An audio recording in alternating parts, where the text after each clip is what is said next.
Wala nang maraming paligoy-ligoy pa, diretso sa punto na. Maiksi lang ang komentaryo, pero diretso sa punto. Maraming kuro-kuro, may tiwali, may totoo. Dito, sa Puntong Diretso tayo. Punto Diretso.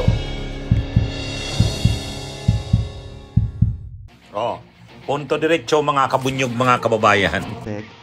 Yusek, kagabi po nailabas yung request ng defense team, the former President Rodrigo Duterte, asking the ICC to grant him interim release on the grounds of he is not a flight risk, won't commit further crimes, and that a member state is ready to receive him kung pagbibigyan po ng ICC. Ano pong posisyon ng Malacanang dito sa request na interim release? Lalo na syempre yung mga victims po ng drug war ay ang gusto nila pa rin ay accountability sa part ng former president.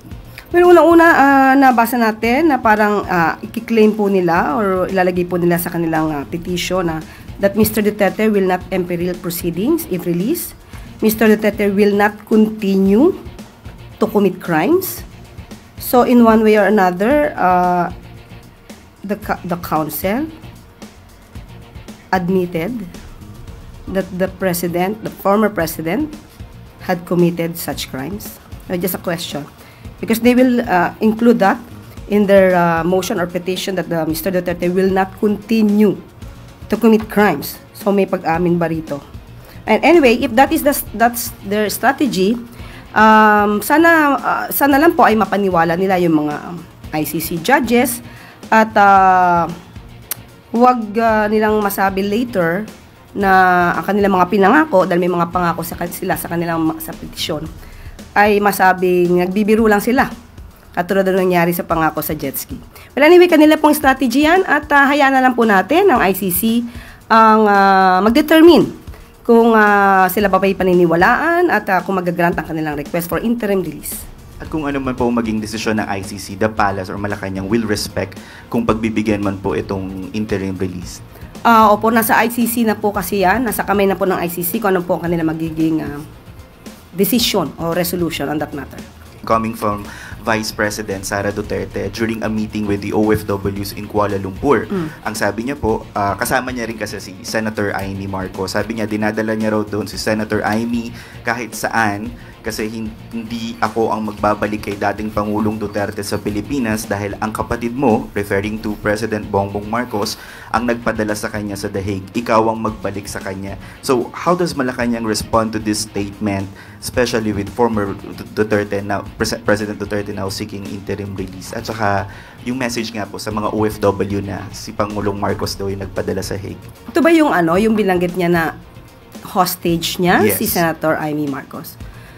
Well, yan po ay kasunduan ng dalawa, ng Vice Presidente at ni Senator Amy Marcos.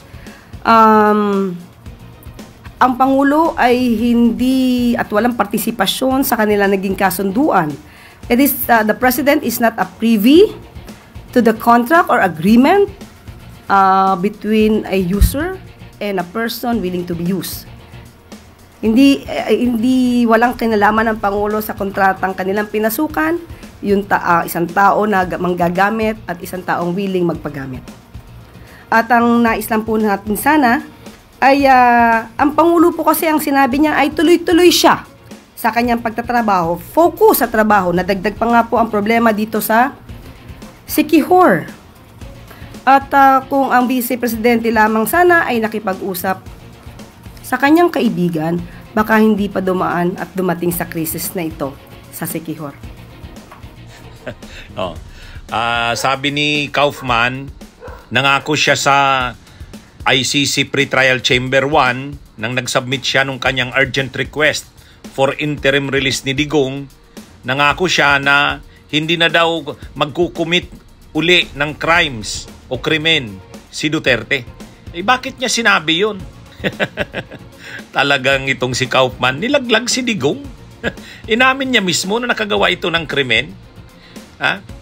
Ang pagkakasabi kasi ni Kaufman, pagbigyan ang kanilang urgent release ay urgent request for interim release total ay dahil nangangako sila na hindi na uli ito makakakumit o makakagawa ng krimen. O di sinabi mo na Dati, nakagawa ito ng krimen. Ngayon, yung mga kinaso sa kanya, parang inamin mo na totoo yun. Ngayon, nakagawa siya ng krimen dati. Ngayon, nangangako siya na kung siya'y i-release, bibigyan ng interim release, nangangako siya na hindi na siya magkukumit ng nasabing mga krimen. Kaya kahit si Undersecretary Claire Castro nagsabi, so, ano ba ito? Pag-amin ba ito na talagang nakakumit siya ng krimen? Ang problema dyan, hindi lang simpleng interview yun. Ano niya yun? Formal na sulat niya ni Kaufman bilang abogado, lead counsel ni Duterte, formal na sulat niya sa ICC. Nabasa ko yung urgent request for interim release. Tapos nakalagay nga yun doon na hindi na siya gagawa uli ng krimen. Pag sinabi mong hindi na kung siya'y bibigyan ng interim release, pag bibigyan, pupunta siya sa isang bansa, pag nandun siya, hindi na siya uli makakakumit ng krimen. O di parang sinabi mo na yung mga aligasyon sa'yo ng krimen ay totoo. Kaya lang nangangako ka ngayon na kapag pinagbigyan ka, hindi ka na uli magkukumit ng mga krimen. Nangangako ka. Ay ano yun? Admission yun Pag-amin. Pag-ako. Ay ano ba itong si Kaufman? Pwede niya namang sabihin ganito. Sa aming mga abogado, ganito dapat ang pagkaka-formulate niyan. Ang akusado ay inaakusahan na nakakumit daw ng mga krimen. Kung siya man ay nakakumit ng mga krimen, ng nasabing mga krimen, without necessarily inaamin na nakakumit nga siya noon, assuming na nakakumit, nangangako ang akusado na hindi kung siya may bibigyan ng interim release, hindi siya makakakumit nito. Assuming without necessarily accepting or admitting. Mayroong ganun dapat. Assuming without necessarily admitting. Bakit walang ganun? Direkta talagang sinabi ni Kaufman na nagkukumit sila na hindi na makakakumit ng krimen. Ay, ewan.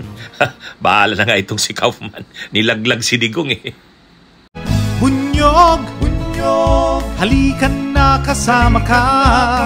Bunyog, kapag buklod ay may pag-asa. Luzon, Visayas, Mindanao, isa ang pananaw. Sa bagong Pilipinas ang bunyog isisigaw.